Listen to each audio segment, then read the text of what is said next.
ঢাকা থেকে আসছি ভাইয়া। পুরান ঢাকা থেকে এখানে আসার কারণটা কি, উদ্দেশ্যটা কি? উদ্দেশ্যটা এখানে আমাদের নবীজির অনেকগুলো স্মৃতি আছে, এগুলো দেখার জন্য সবাই আসছে। এই যে নদীতে যে স্মৃতি দেখছেন, আপনি কি আগে কোনো সময় সৌদি আরবে যাওয়া হয়েছে? না, আমার এখনো যাওয়া হয়নি, ইনশাআল্লাহ ইচ্ছা আছে যাব। আপনি সাথে কে আসছে? আমার সাথে ফ্রেন্ড আসছে দুইজন। কয়জন? দুইজন। আচ্ছা। তো এটা এই যে দেখলেন যে সৌদি আরবে যে একটা পরিবেশ, হুম। এখন আপনি যদি যান বা তখন আপনি যদি কি ব্যাপারটা সহজ হবে দেখার জন্য? হ্যাঁ, অনেক ইজি হয়ে যাবে, আমি অনেক কিছু জানতে পারলাম, চিনতে পারলাম কোথায় কি আছে না আছে সবকিছু। কি দেখেছেন কোনটা তার সবচেয়ে মুগ্ধ বা কোনটা আকর্ষণীয় আপনার? নিজের নবীজির ঘরগুলো খুব সুন্দর করে ডেকোর করা আছে এখানে, এগুলো। হ্যাঁ, এটা যেহেতু আমাদের দেশে এসব ফেস্টিভ্যাল খুব কমই হয়, এটা আমার কাছে খুবই ইউনিক মনে হয়েছে। অ্যান্ড থিমটাও অনেক ইউনিক, এমন থিম কিন্তু কখনো ছিল না।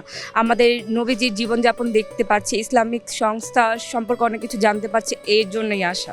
আমি তো এখন ইফতার করবো ইনশাল্লাহ, অ্যান্ড ট্রাই করবো সেহরির জন্য আসার, বাট আজকে তো আর সেহরি পর্যন্ত থাকা হবে না, আজকে ইফতারটা করা হবে। আমি আপাতত এখন 2000 টাকা করে নিয়ে এসেছি, দেখা যাক কত খরচ হয়, বাট রিজনেবল প্রাইসের মধ্যে সবকিছু পাওয়া যাচ্ছে। উদ্দেশ্য হচ্ছে ফ্রেন্ডসরা আসবে, সবাই একসাথে ইফতার করব। আর যেহেতু একটা স্টল আছে এখানে মেলার জন্য, কিছু জিনিস কেনাকাটা করলাম, সন্ধ্যার পর আরও দেখবো। হ্যাঁ, সবার সাথে ইফতার করব, সুন্দর একটা পরিবেশ।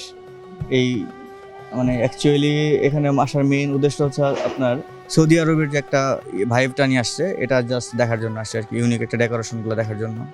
আমার কাছে হচ্ছে যে বেসিক্যালি হচ্ছে মরুভূমির যে ইয়েগুলো আর কি, ফর এক্সাম্পল হচ্ছে উট, হ্যাঁ, ডেকোরেটিভ জিনিসগুলো, এগুলো একটু ইউনিক লাগার কারণে আর কি এখানে আসছি আর কি। হয়েছে? না, আমার অ্যাব্রড ওইরকম সৌদি আরব যাওয়া হয়নি, অন্যান্য দেশে যাওয়া হয়েছে, বাট সৌদি আরব যাওয়া হয়নি আমার। ইনশাল্লাহ যাওয়ার ইচ্ছা আছে। সৌদি আরবটা হচ্ছে আমাদের যারা মুসলিম যারা আছে, আমাদের জন্য একটা সেন্সিটিভ একটা জায়গা। হ্যাঁ, তো সবাই আমরা চেষ্টা করব যদি আল্লাহর ঘরের কাছে, হ্যাঁ, মানুষের কাছে যদি আমরা থাকতে পারি আমাদের জন্য ভালো। এইটার দিক থেকে চিন্তা করলে তো সবাই চাইবে যেন সৌদি আরব যেন থাকতে পারি আমরা। বেসিক্যালি বাংলাদেশে আছি, এটা আমাদের দেশ। হ্যাঁ, আমরা যাবো হচ্ছে হজ করার জন্য যেতে পারি, সৌদি আরব দেখার জন্য যেতে পারি, দেখে আবার আমাদের দেশে আমরা চলে আসতে পারি।